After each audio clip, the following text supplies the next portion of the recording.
Good afternoon, my friends. I hope you're doing well. Today, we're going to be discussing capital preservation because crypto is about surviving. And when I say surviving, the best way to actually hold on to crypto is to preserve it. Now, most people make most of their money holding long term. Believe it or not, that is the strategy that is always going to win. It's the same for stocks, it's the same for real estate, everything. So what we're going to discuss is my strategy, 0 to 100, and I've made videos on it in the past. I'll put one in the top right. You can watch it. But we're still going to reiterate it because it's so important. And if you feel like the last crash or the dips or the massive drawdowns should be a wake-up call. So I want to remind you once again to jump in and start yield farming. So here what we're going to do. We've got Solana. Now, we've got two scenarios for Solana. Three if you count sideways. It's either going to go up really high or it's going to just collapse down.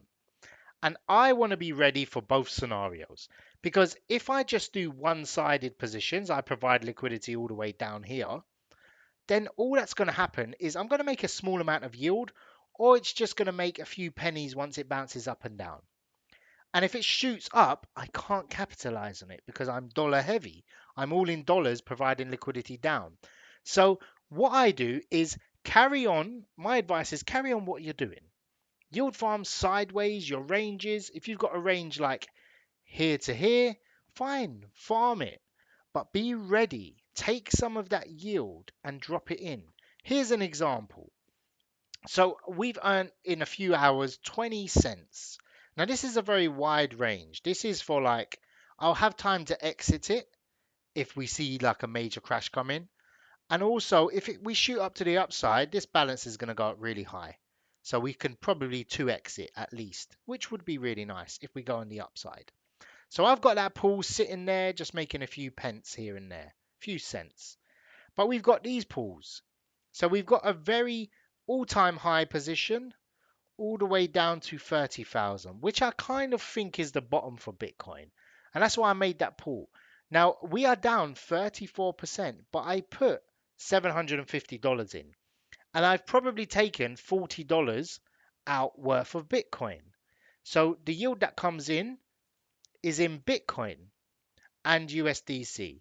So I put the USDC back in to compound it and grow this level. And I also keep the Bitcoin.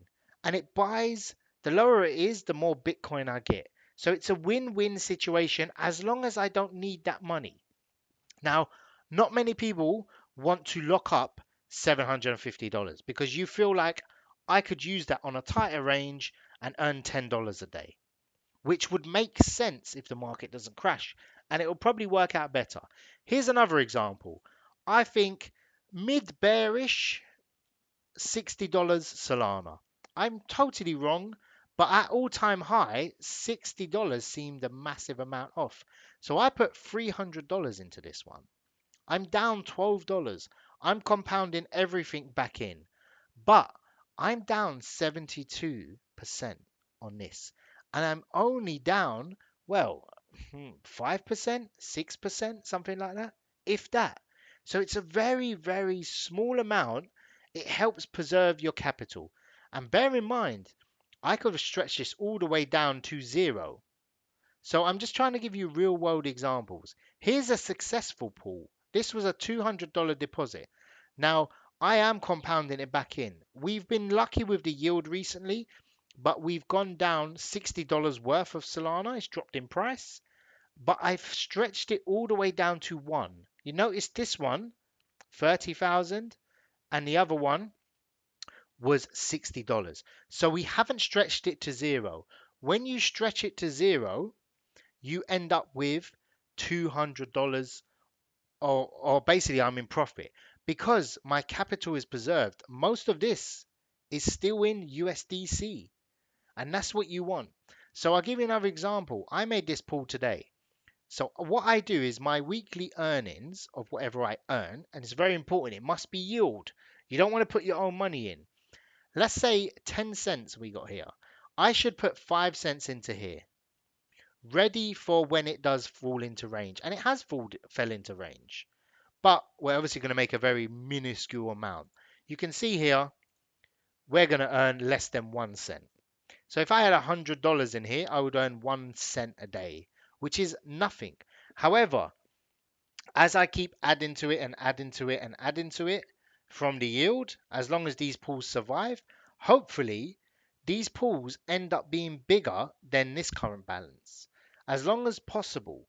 Now, there will be a time where this will fall to like maybe the bottom end or maybe out of end, and I'll end up with $300-400 if it does fall at the bottom end.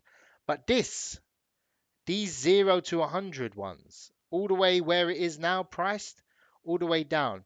I think currently we're bang in the middle. So it can go either way. But if you do a one-sided down, your yield will be higher than me entering up here. So I entered up here.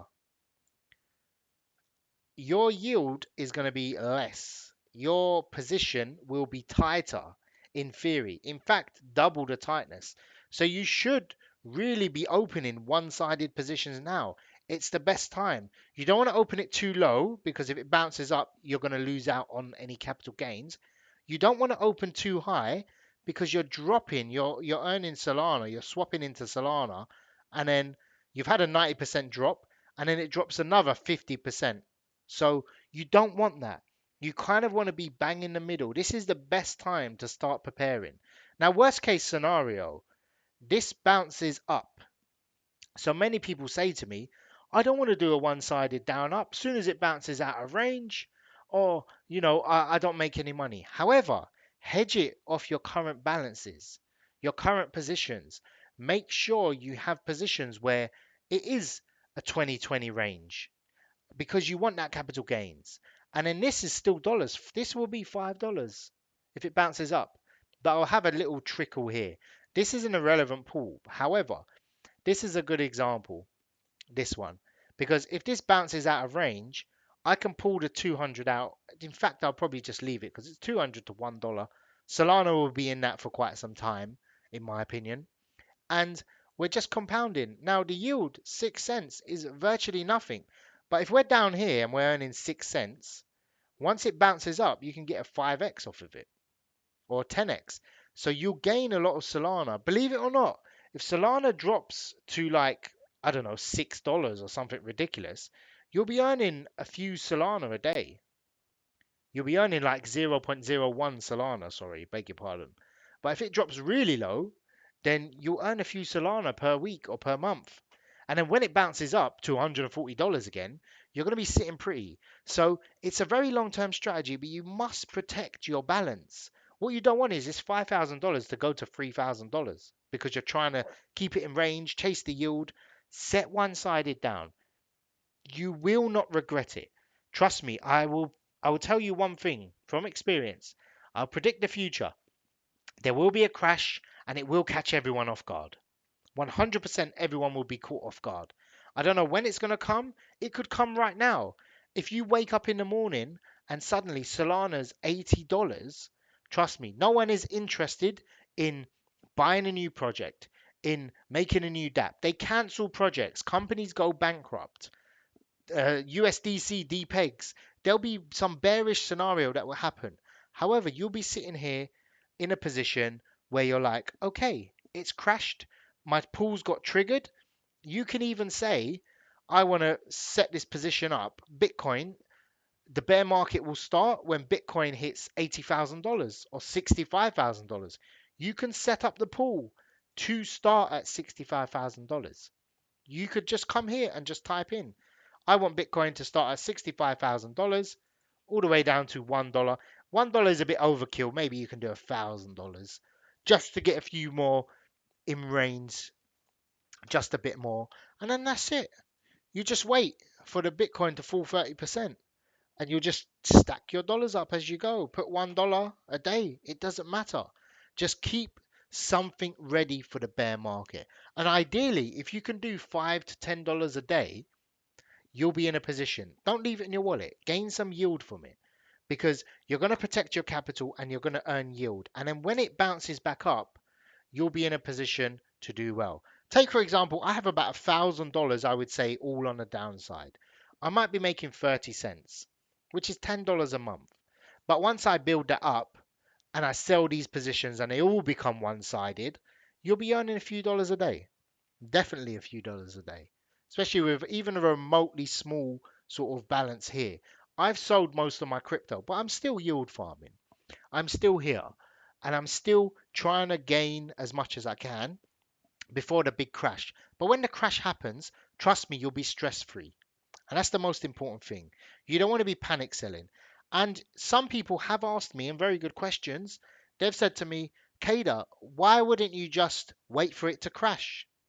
And the thing is, it has kind of crashed, in my opinion. I think we're in a position where do you know where the bottom is? People are like, oh, I'll wait for it to crash.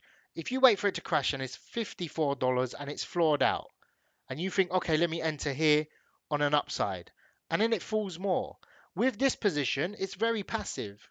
I don't know where it's going to fall. Bitcoin can go here, sit around, and then bounce up, or it can go here, drop down even more.